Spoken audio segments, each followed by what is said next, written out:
got some shoe goo, and I'm going to put a little adhesive here.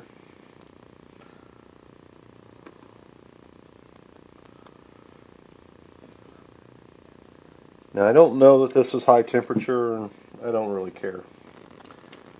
It's not going to matter a whole lot. I'm just trying to make this a little easier to work with.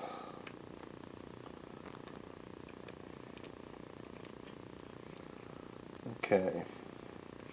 Now, in setting up something like this, I don't want these to slip off the end while the motor's running. Any kind of vibration scenarios, anything like that. So I'm also going to tie them together as such, Keith Rucker would say. Just to keep them from getting off the ends. This may have just been hanging in here on the wire. I don't have any parts, any extra parts. There's no extra screw holes that aren't used. I'm not impressed that it was really any different than that. I just want it to be better.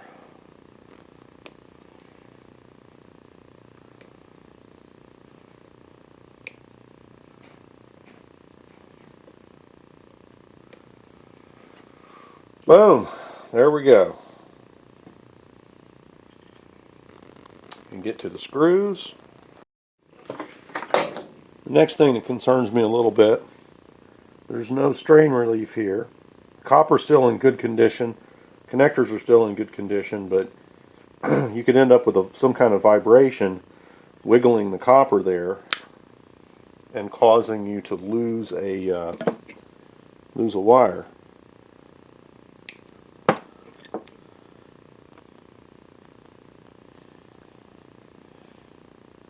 I'm going to open up some heat shrink here so I can get it over the bayonet. I'm hoping that will shrink down and connect to the wire.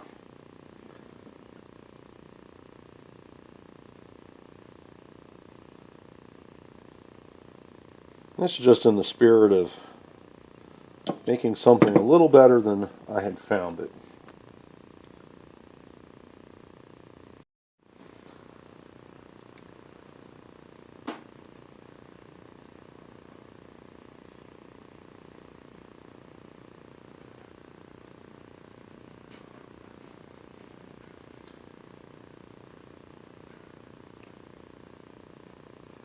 That's better.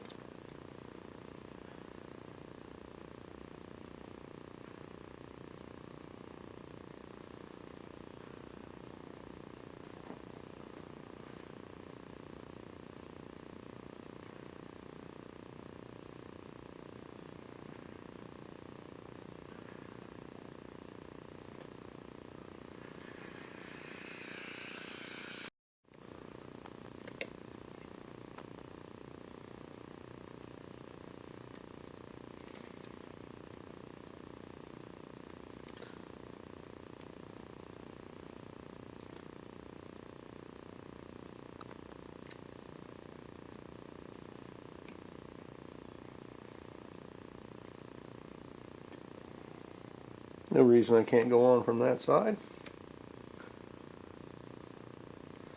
I won't have to worry about the wire.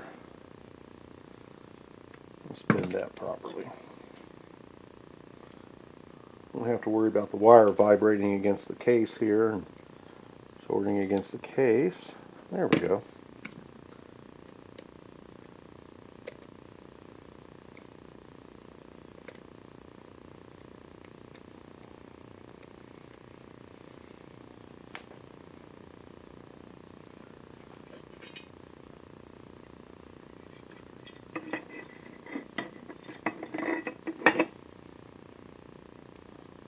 I think we're getting somewhere.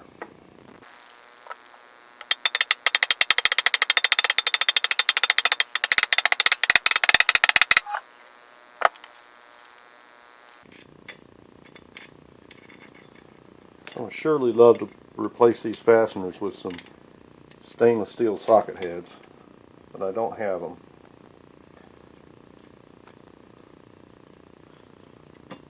this project's taken long enough. Who knows, I might buy some and change them out if I decide to keep this press.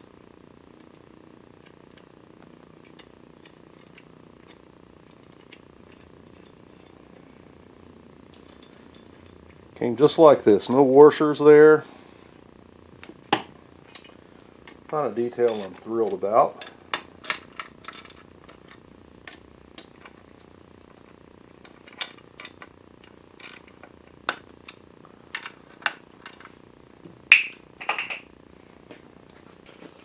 Look what I did. Forgot to put this cap on there, on the capacitor. Well, I'm going to have to take it apart and fix that. Alright, got my wires on there. Everything's got heat shrink reinforcement. Get the cap over it. Looks so much better. And I got some glue on that cap because it's slightly looser than it was on the original. Now we can put it together. Wow. Okay.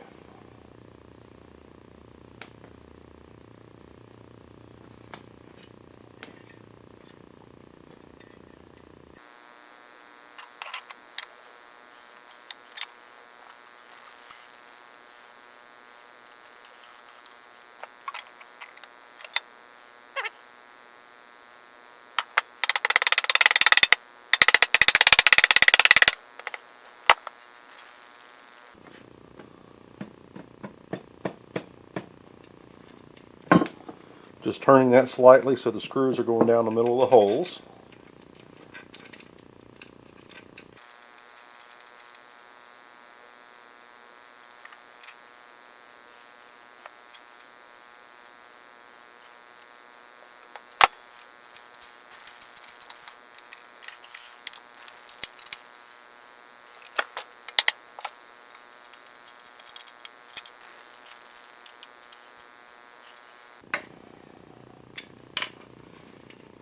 Yeah, not pulled together. That's why that screw feels soft.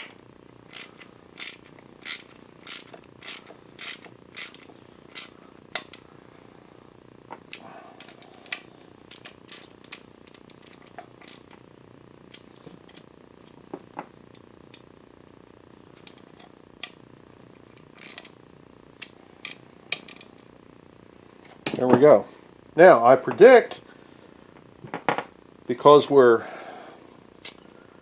squeezing on the outside of the races and we're loading them together, that the bearings have a high side load on them and the shaft will not turn easily. Let's try that. Well, it does turn easily. But just to let that stuff equalize, I'm going to shock the case a little bit.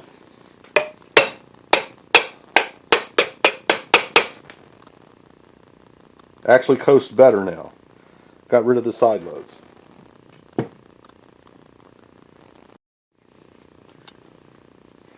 Realized I had that PVC fitting to make this a little easier to work on. It was left over from lathe restoration I'm in the middle of. Some of you might wonder if I'm ever going to finish. Ah, here we go. Let's get our fasteners down. This is a mechanical relay and is controlled by these weights swinging out centrifugally. When I put this on here, it pushes on the relay contacts and causes them to close, and that turns on the start winding.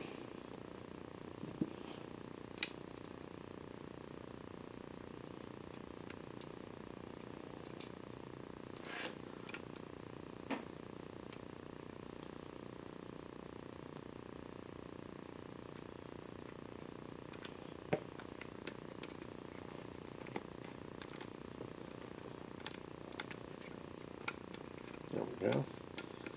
And there's a D-cut on the shaft that locks into this. Okay. So when it comes up to speed, these weights swing out and it turns off the power to the start winding, so that just the big winding that gives us our half horsepower, whatever this is, so that just that is engaged. Weights swing out. Plastic raises up. You can see that in there. And it disconnects the relay. And this stuff's like brand new. Nothing needs replaced there.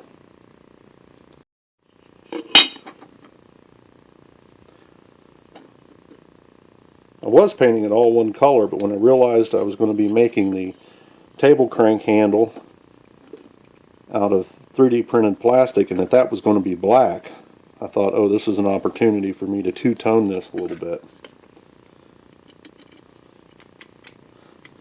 So I hope you like my choice of two tones.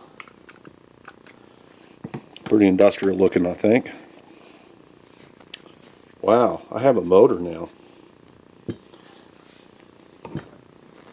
Wonder if we should put power to it and see if it runs. We'll just mount it on the drill press and see if the chuck goes around and around.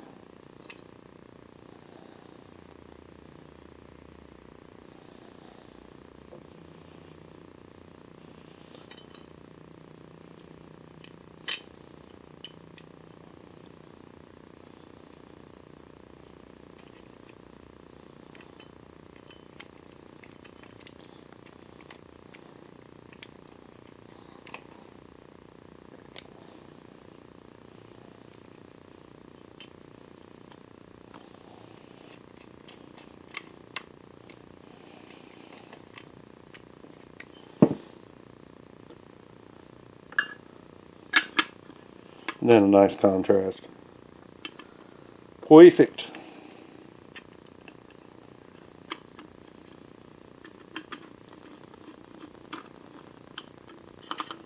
We'll wire that up once the drill press is physically all put together. Let's check out what we got here. I have a project where I'm going to make a knurling tool. Special knurling tool, and I'm going to use this piece of 01 tool steel, and I've bought a lot of steel and aluminum, but I never write the grade on it, so I'm always looking at it and wondering. Hope I can figure that out later. Let's write it on the side too. 01. So I'll try to be smart and not cut that end off of it.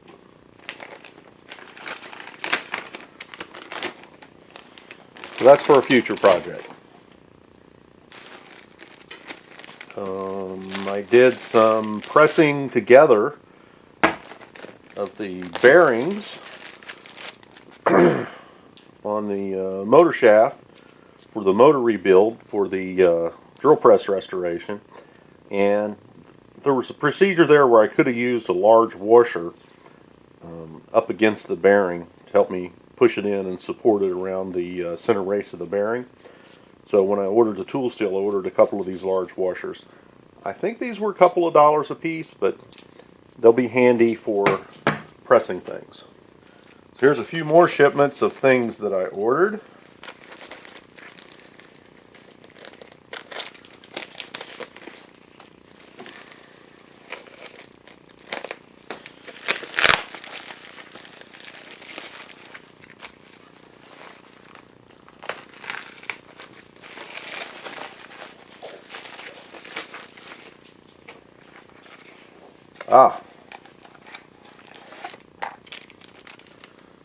So this is funny.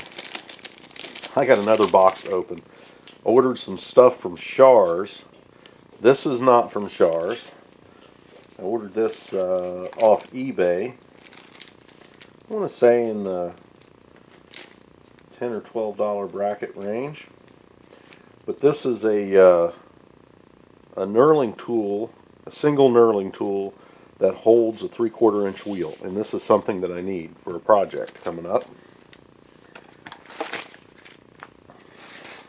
But I think I ordered 2 of these. That's the funny thing. Alright, so a project I've been working on, I've got 3 3D printers and all 3 of them have been down, and One of them was down because I stole parts out of it to get another one running. The other one was down because the computer I had wouldn't drive it anymore. Well, I know I got one running. I got the computer repaired so it'll drive the second 3D printer. I got to test that. And here's some plastic tubing that I need to fix another print head. So I might potentially have all three of them running at once. And this is Teflon.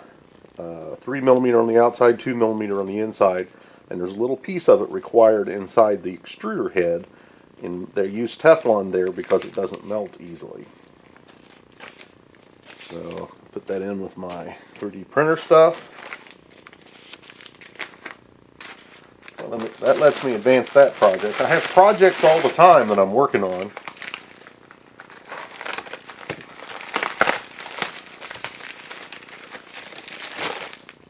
Aha! So here's the ball bearings that we needed. I didn't order enough of this one size. And now, you know, some of these bearings are so inexpensive, I'm just going to order them 10 at a time. Because they're less than $1 a piece, really. 6203 RS. I only had I had 2 of those, and I needed 3 or 4. So these bearings will replace these here, which are a little noisy, but probably okay, but they're so cheap to replace, I'm just going to replace them. The last 2 that I haven't replaced in the drill press. These hold the this assembly holds on to the driven pulley, the driven cone pulley, and it has the splines inside that drives the spindle. The spindle is what turns your chuck. So we're going to go ahead and get that perfect. So we'll get the 2 bearings out that we need for that. Leave the rest of them in this protective sleeve. And my burgeoning stalk. Oh, it won't fit in my box. Maybe we can push that on there farther. Anyways, this is my burgeoning stock of repair bearings for motors and drill press spindle assemblies. Let's take a piece of scrap and knock out a tool for the arbor press. So I measure between the splines 366 here. So I'm going to turn a nub down there. It's smaller than that. Let's say roughly 350.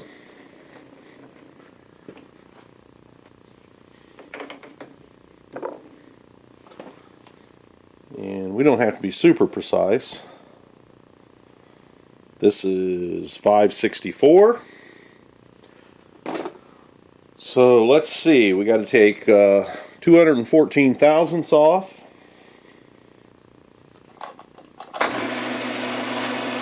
Come in and touch off.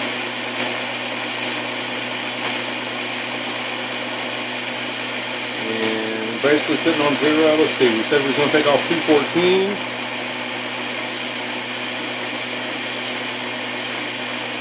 So there's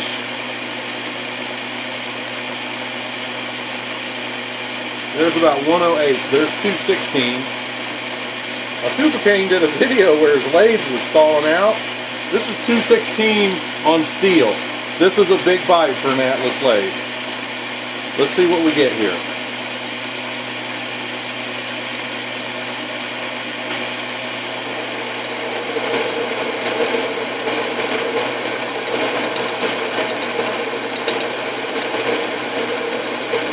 Yeah, Mr. Pete, I'm not understanding why your lathe is so weak. Check it out. Taking 216 off the OD of this piece of steel.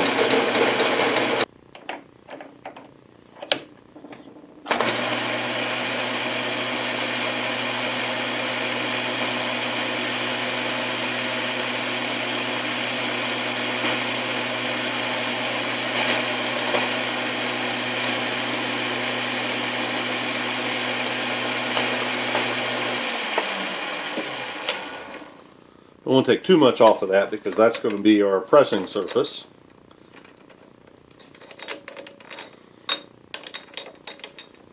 Now this piece of stock, really just an old bent cut off bolt.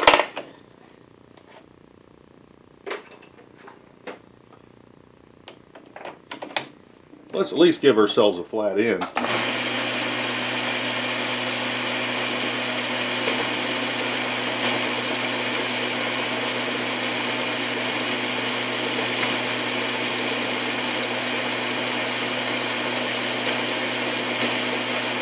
Just backing up in the chuck.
I believe that. Oops.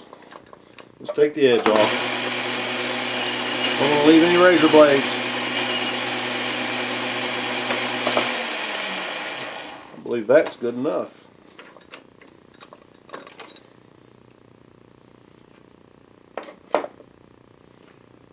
So let's check fit.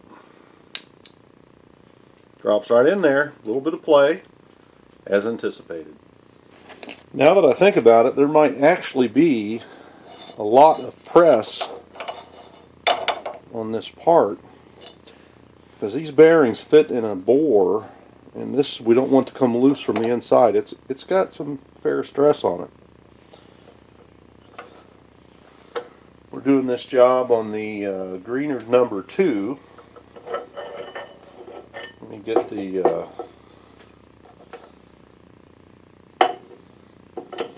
get my lever adjusted out to maximum length.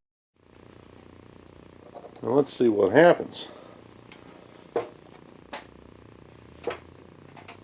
Oh yeah, as suspected.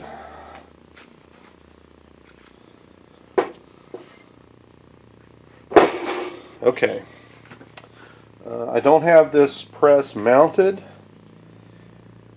and I don't have good leverage on the crank handle either. Let me think. Let's try the dake.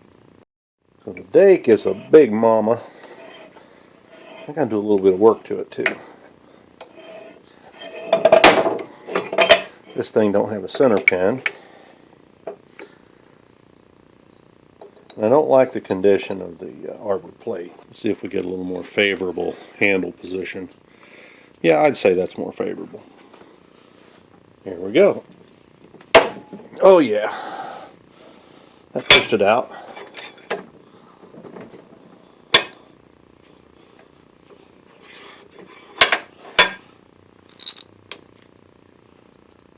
There we go. There's a pretty fair amount of press on those. It's the advantage to having a lathe. You can make a neat little tool. Piece of cake. Out of junk. Y'all know I love my parts cleaner.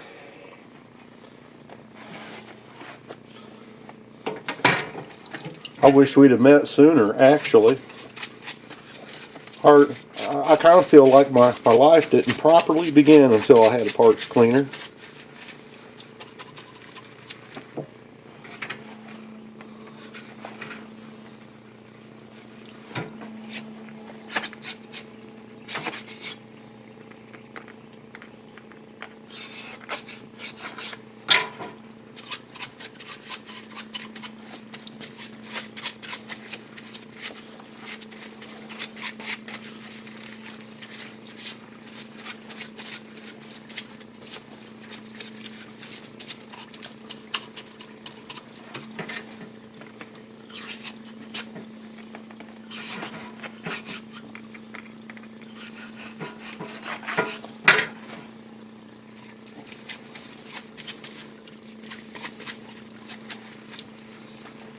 There we go.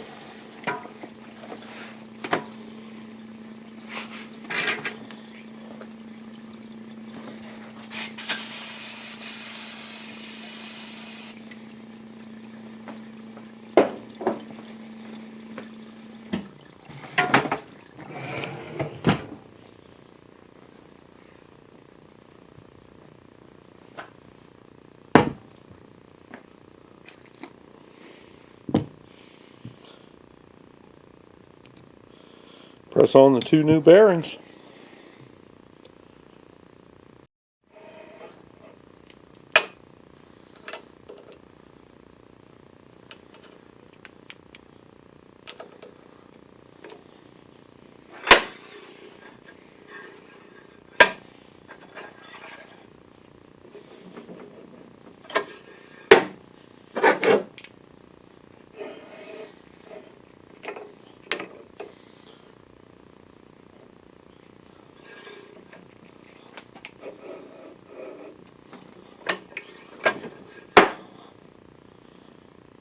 And yeah, part numbers on both sides of the bearing, so it doesn't really matter which side is up.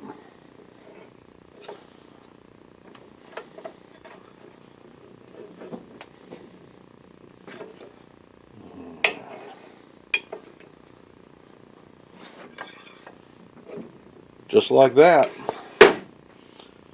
Wow, with a really simple tool. I want to clean this chuck in the solvent, but I don't want to get solvent on the rubber seals of my new bearings. That's bad for that, Stoddard solvent is. So I've got this the press tool I made in here, and it's pushing against the JT3 taper that's on the end of my spindle. This is just to kind of in here loose, and let's see if I can get it off pretty easy. Got my John Fisher 1969. There we go. Piece of cake. I think that's a good chuck. It's a 30-year-old chuck. But anyways, we'll get this stuff cleaned up, put the chuck back on. We'll do that last.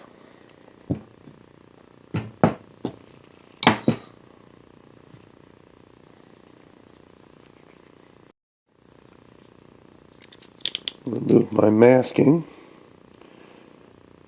This aluminum plate's kind of delicate.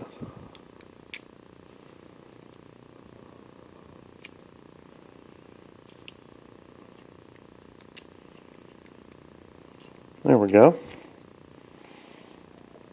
You can see it's turned a little bit. I had a decision to make. Was I going to drill this out and put in a taper pin, replace the pin, maybe reuse the pin that I drilled and threaded?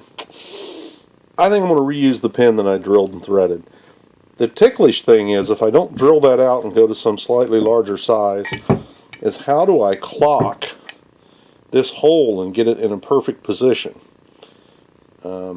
So I am going to press it together, and I'm going to see if I can hold on to the quill pinion here and slip this if I have to get the hole lined up. Now, it might be a fool's errand. If I can't get it perfect, then I guess I'll consider drilling all the way through this and finding the right taper pin. Not really pleased about that. One of the problems is this hole, maybe I can illustrate this. I'll hold this fastener flat to it. You can see this hole goes through at an angle like as such. As Keith Rucker would say, as such. And it's close to the edge of the inside of the casting right here. So that means it would be drilling through the edge of this. It's a big pain. So I really have to straighten this out if I drill it, which is going to be really tough. So I think my best bet is I'm going to gamble on getting the pin back in it and getting this positioned properly and hope that I don't foul it up and have to take it apart. Now this had a little bit of roughness on it. Somebody over the years had used a screwdriver or something in there, I guess. And then I also radiused the end of the pin slightly, just to make it a little easier to correct for a slight misalignment. We will see. Well, I think I have it clocked and lined up about as well as I can. I'm going to use my washers I showed you, so that when I press on this, I don't foul up the ends of one of these. And we're going to use the dake. Keep coming back to the dake.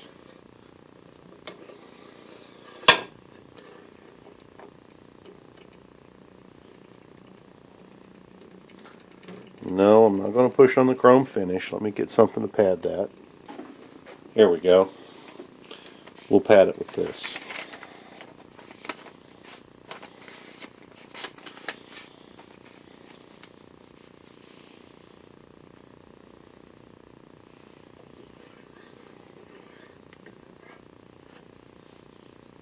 Wish me luck.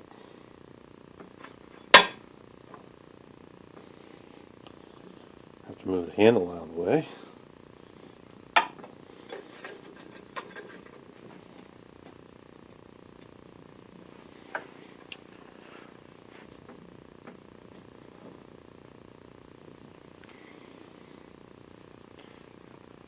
Now, I'm not quite all the way down.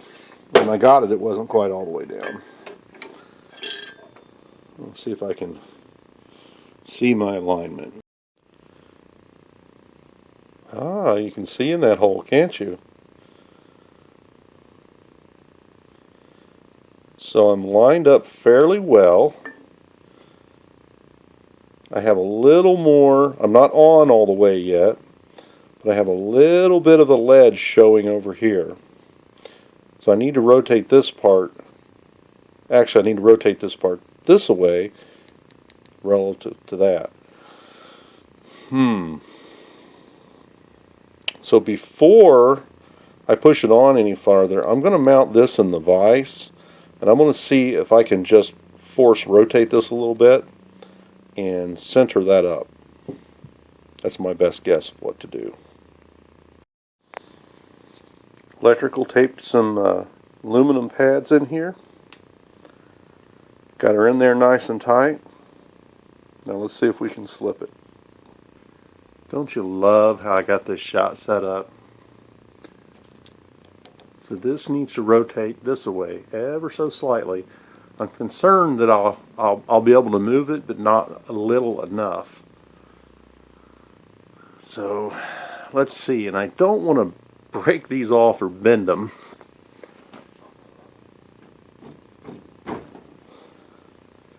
That's probably not going to move it.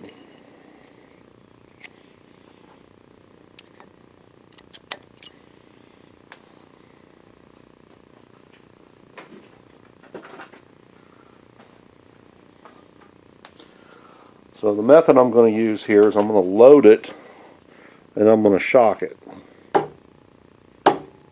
Ooh, look. It's going to move it in the vise. I have to move the camera back in order to feel that with this point. Yeah, I don't think I've done anything yet. Crank it down some more.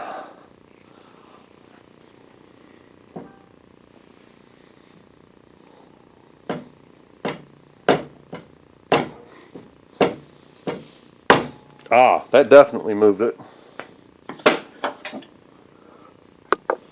Let me feel it.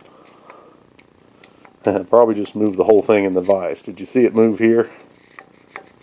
I think that's what happened. This is a ticklish little thing to put back together.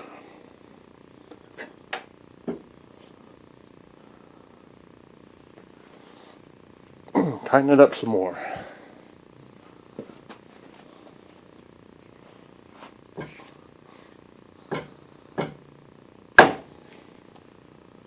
Alright. Let's try that again.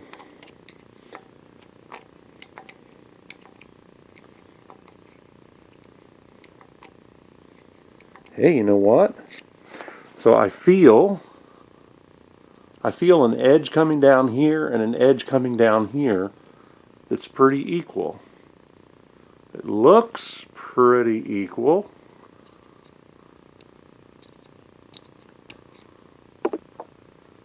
I may have.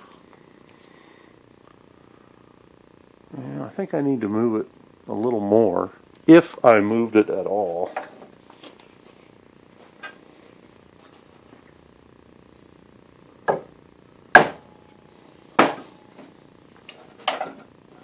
Let's see.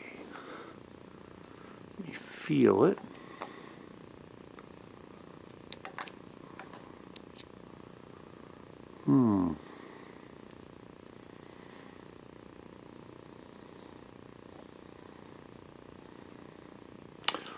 I think I moved it. Let me go push it together a little farther. Boy, the feeling of commitment here. Let me push it together a little farther, and we'll see what it looks like. Well, let's see. I could put a shim in there. I may regret not doing that.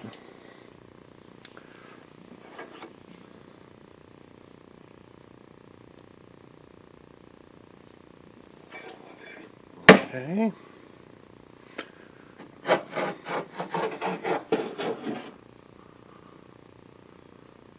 Needs to go together farther.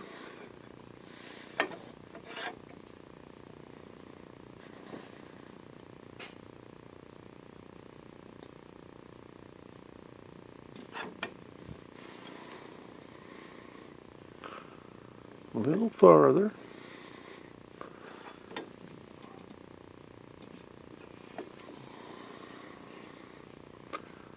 A little farther. It's amazing how sensitive this thing is. I can feel it when it moves.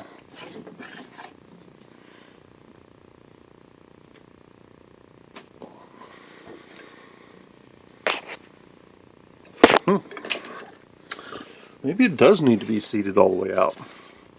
Feels like I'm getting there. It needs to go farther.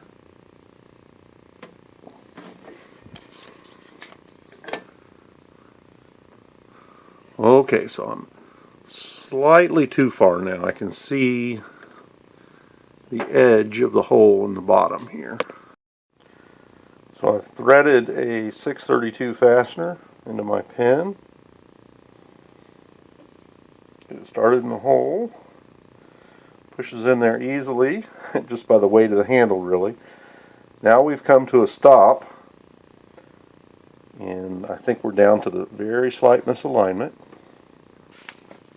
Get you positioned where you can see the action. Oh, it just dropped right in there. Look at that. And am I below the surface there? Nope. A little farther. There we go. There we go. We're below the surface. So that got her back together. So we're back together. And there is a slight gap. Just manufacturing intolerances.